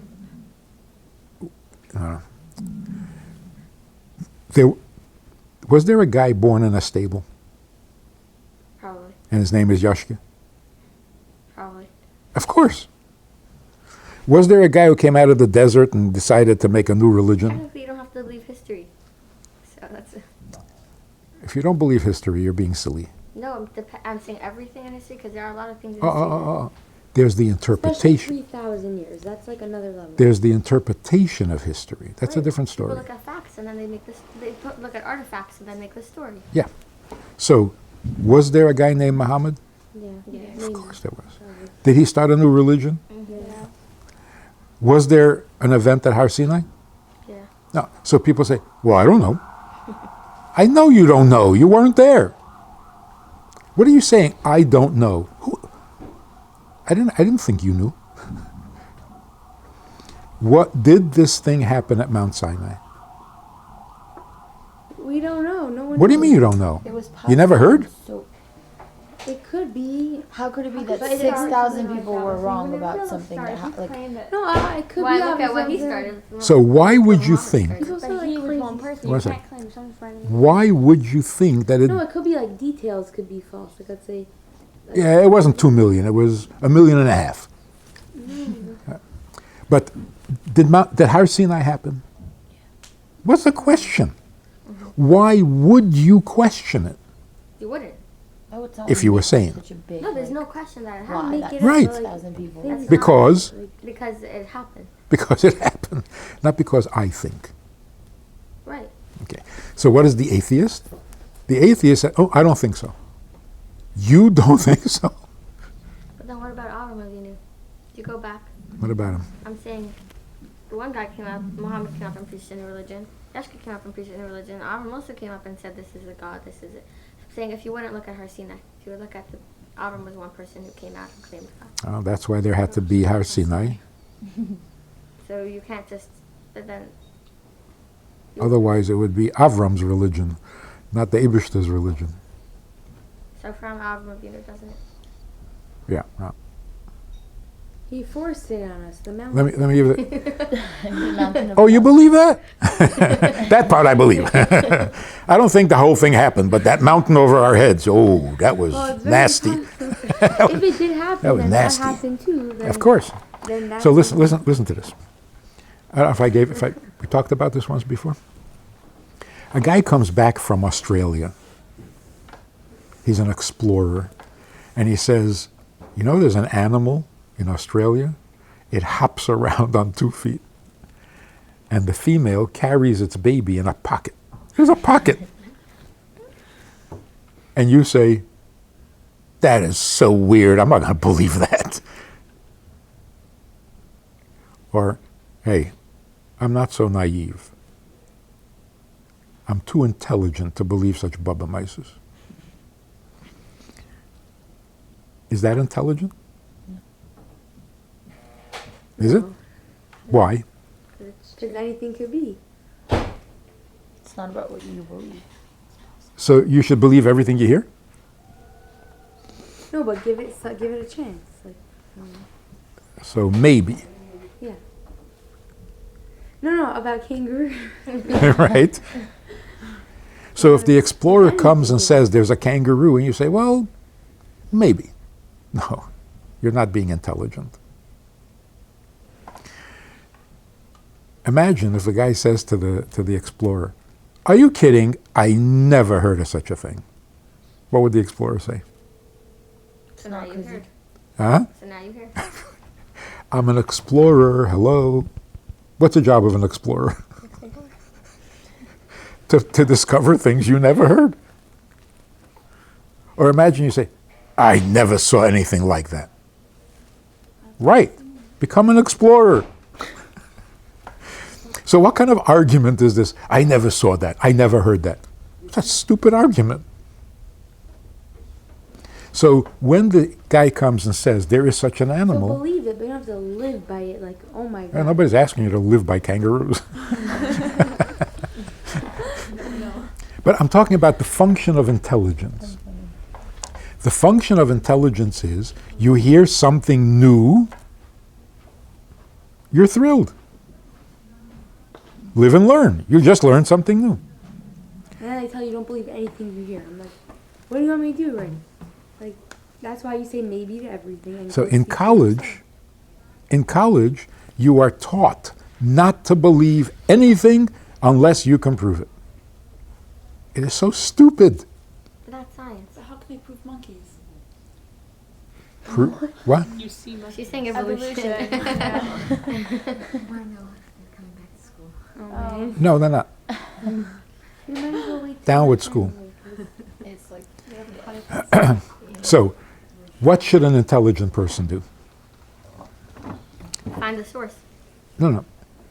If somebody comes to you and says there's an animal down there that carries its babies in a pocket, what should your reaction be?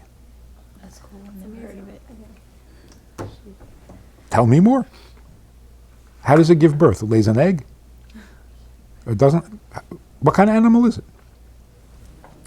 That would be an intelligent reaction. So if somebody comes to you and says, 3,000 years ago, the Abish that spoke to the Jewish people on Har Sinai, and you say, oh, I never heard of such a thing. Don't be an idiot. I never saw. I know, it was 3,000 years ago. You were born yesterday. So what should an intelligent person say? Research. And then How could you research that, though? Not research to find out whether it happened. Who's saying it? find out more about the information. Yes, tell me more. God spoke at Mount Sinai. What did he say? You don't know? Then your information is not very valuable. In the beginning, God created the world in 6 days, 6,000 years ago. Oh, how do you know that? You have to believe that the Torah is, and that's it. Yeah, but how do we know that? From the Torah. And if you believe that the Torah The question is this. Do you have conflicting information? No. Then what's your problem?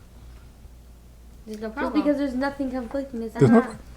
So if a person says, oh, okay, so God created the world 6,000 years ago in 6 days. I got no problem with that. Yeah, but what about the theory of evolution? Right. So the theory of evolution doesn't say it couldn't have been. It said it could also have fine. It does, though. There's no theory that says it could have been 6,000 years ago. It could have been maybe 3 million. But that's a theory. But it is conflicting if you think about it, because No, the age is conflicting. No, like the actual thing.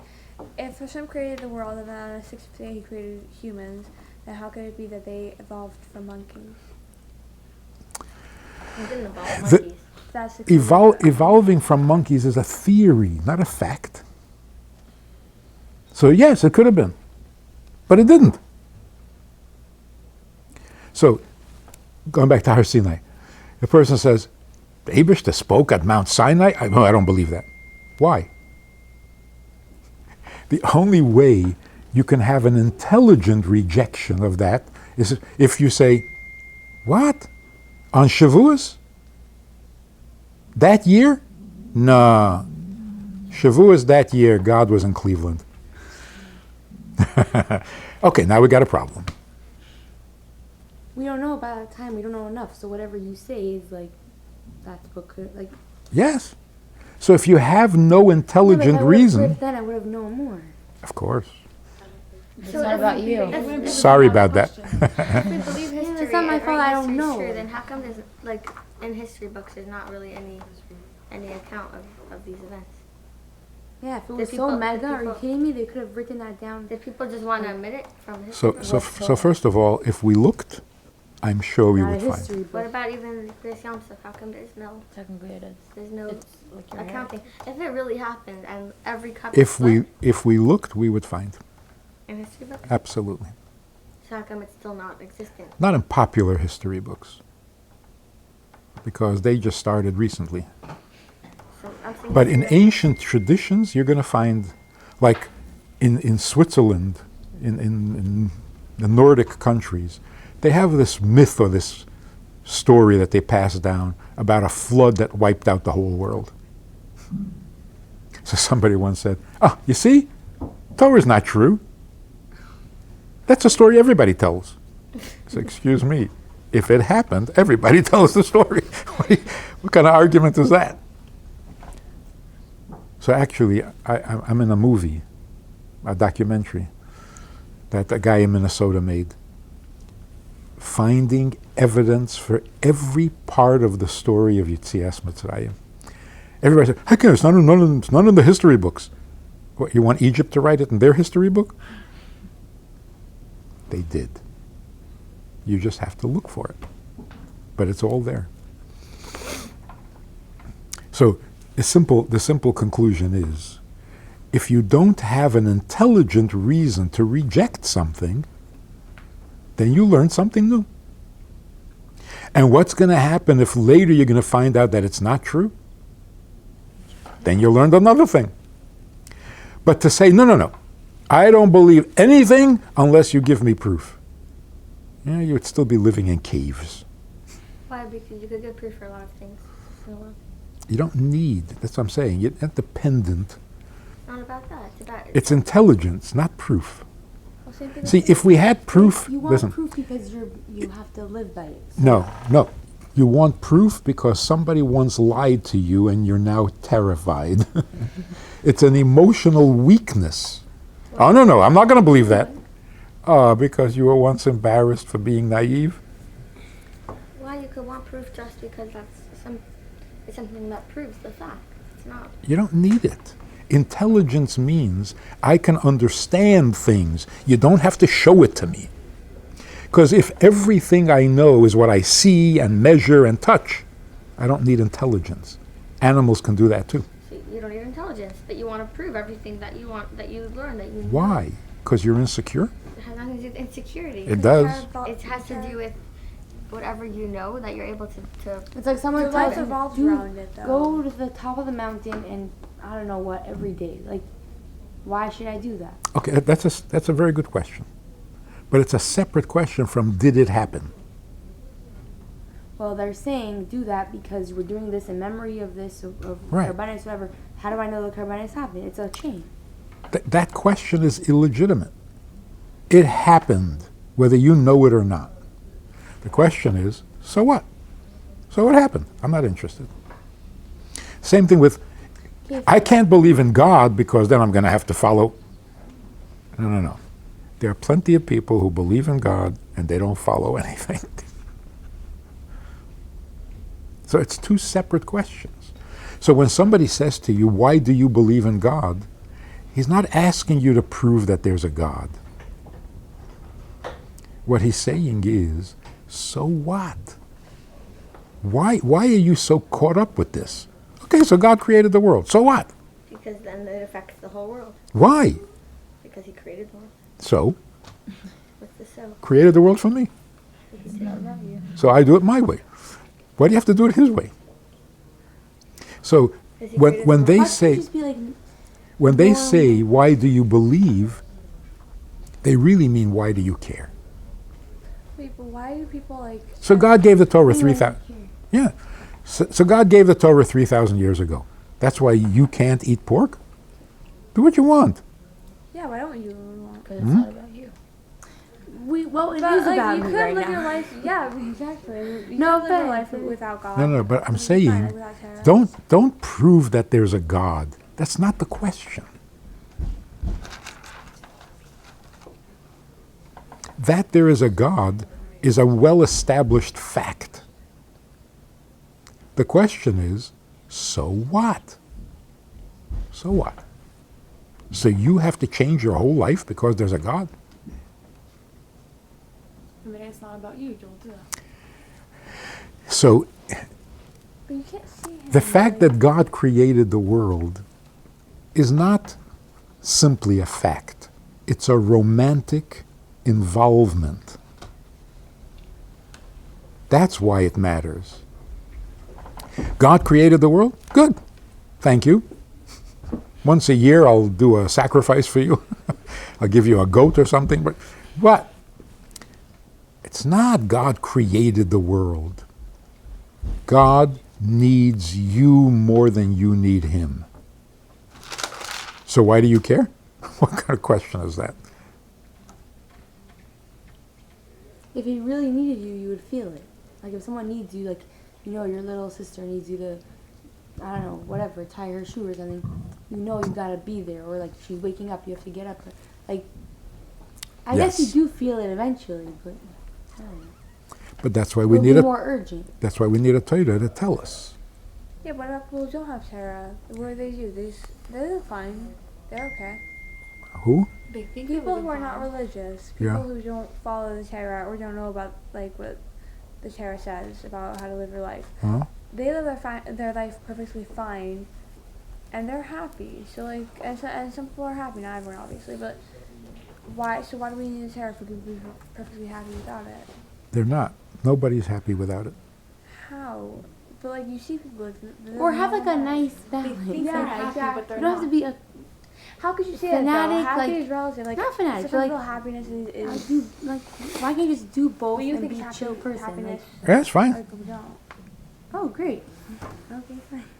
For some people, they find happiness in same physical things, in money or things. Yeah, so that's just like a Band-Aid on their problem. So what do you mean by What problem? The problem is, I don't know. what do I need this Well, for? Why am I here? Think she- no, like everything. Just you could be a little more. So here's part of the proof and mistake. Everybody says you need love. If nobody loves you, you're going to be miserable, you can't function, you're going to be depressed, you're going to be suicidal. You must have love. Where's that coming from? Why do you need someone to love you? You need to feel like you're worth. Why If Hashem created the world, then you are worth it. love yourself? Why do you need somebody to love you? You need to You feel like don't. what you're doing is you do. Oh, yeah. Validation. According to psychology? Hey, we don't have to go by psychology. All right, so That you're why good enough for someone else. so why Since did it's not about why you, did the then- secular world come up with this idea that you must have love? Because everything's about them. They don't That's if feel you like need someone to love. Hashem needs them or whatever. If you think you're fine. But the without mistake love, that they're you're- making, You're not. you're listening to this? The mistake that they're making is they instinctively know it can't be just me. You have to love me. Why do I need you? Can't be just me. I love myself and that's enough? No. But they're making a little mistake.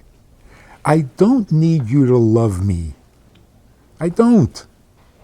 I love myself plenty. I don't need you to love me. I need you to need me. We need to be needed. We don't need to be loved. I mean, it's nice.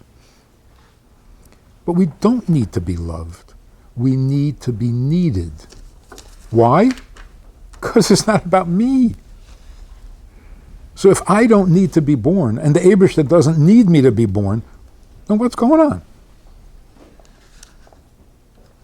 So the human need, which psychology does not understand, the human need is, who am I necessary for?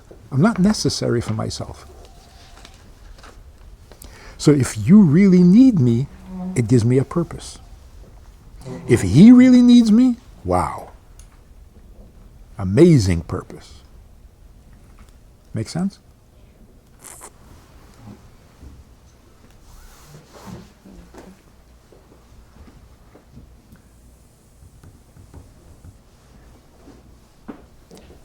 Why did the Baal Shem Tov have to tell us this? Because religious Jews got it into their head that the whole Torah is for them. That the Eibishter doesn't need you. He's just doing you a favor, telling you how to make your life perfect. So they were all depressed. There was no simcha. Why the Jews thought that what? That all the mitzvahs and all of Yiddishkeit is not for the Eibishter, it's for them. So that they can get to Gan Eden, so that they can be a Gadol, that they can be a Tzaddik, that they can be... And it was so depressing. So am I a Tzaddik? Oh, he's a bigger Tzaddik? It was miserable.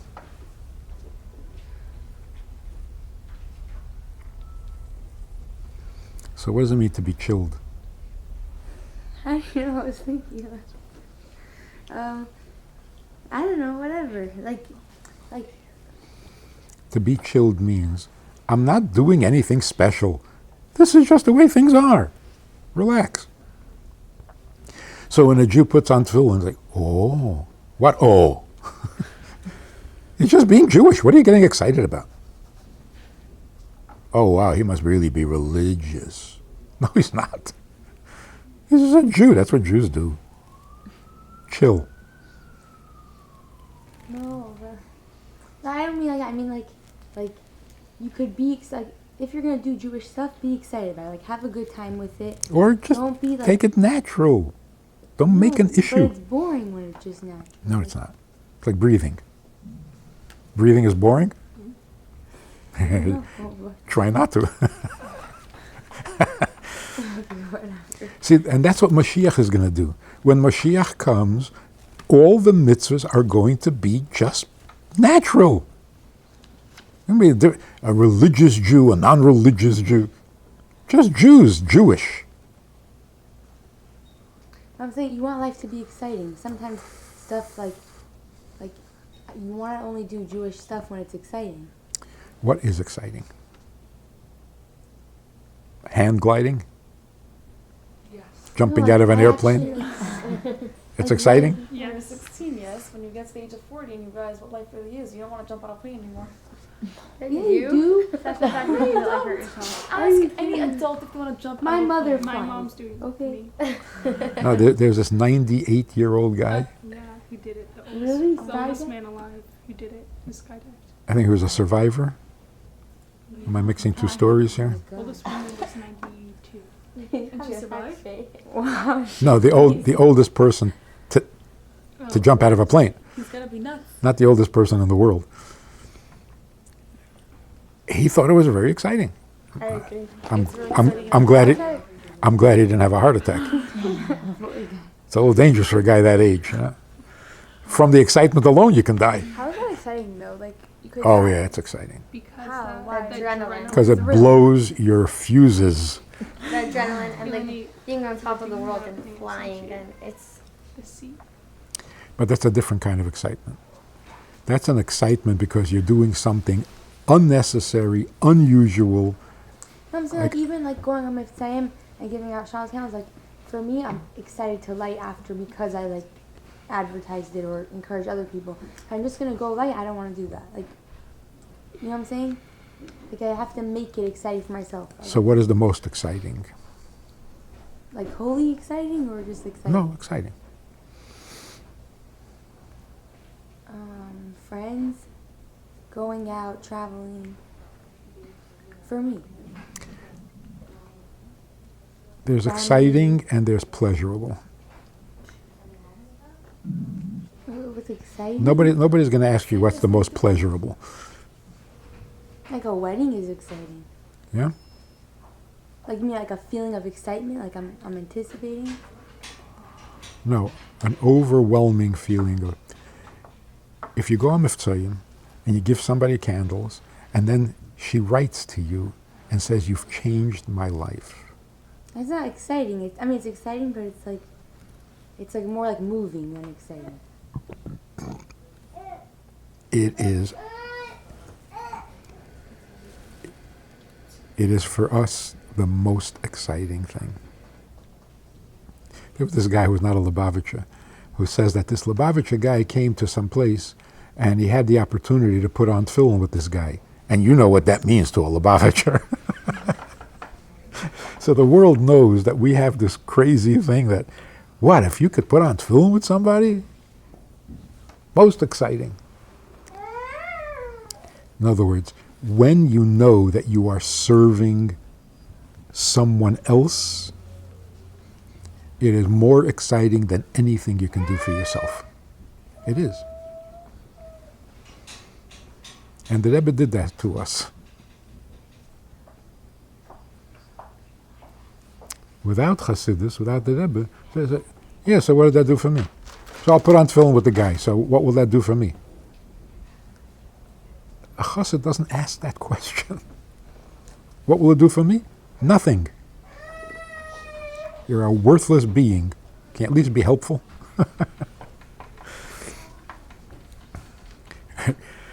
Like the shliach has said that I'm quitting. I can't.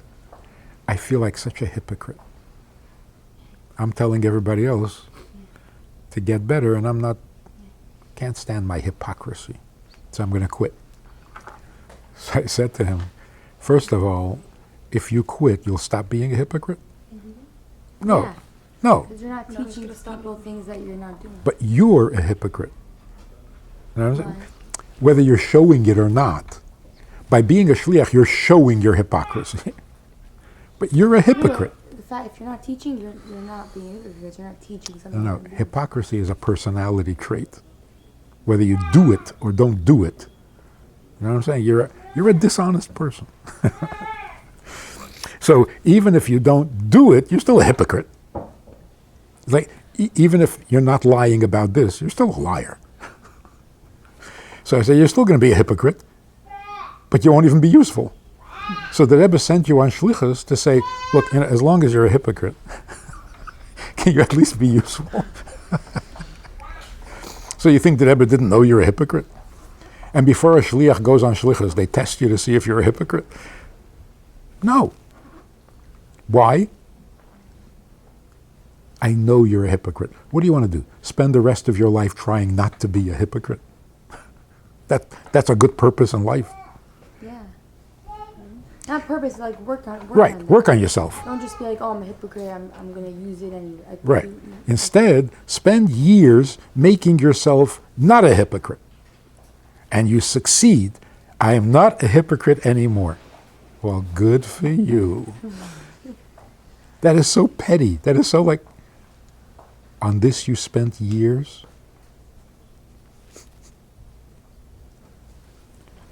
So you see the whole secular world. Diet, jog, get healthy. What's wrong with jogging? It's not the obsession. Not obsession, but if you're doing exercise for yourself and eating healthy for yourself so that you could continue living, you have to eat, you have to sleep. So it's not for yourself. Why are you calling it for yourself? It's not for yourself. It's Then it's good. But this emphasis, it is for ourselves. It's not. It's so that you could keep. It is, if it is for yourself, that's petty. Don't boast about it. That's like, I ate breakfast. Well, good for you. But I can't believe that nobody, you're thinking, oh, I'm eating breakfast to, you want to eat, you eat. Right, so you don't boast about it. You don't boast about it. Yeah, I ate breakfast. Yeah, I jogged. Well, I gotta breathe, no? But they say, I'm a jogger. Oh, you're a jogger. You see what I'm saying? It's like, what is that, a You new, boast about it. You could. what is that to boast about? You could enjoy Because you took it. care of yourself?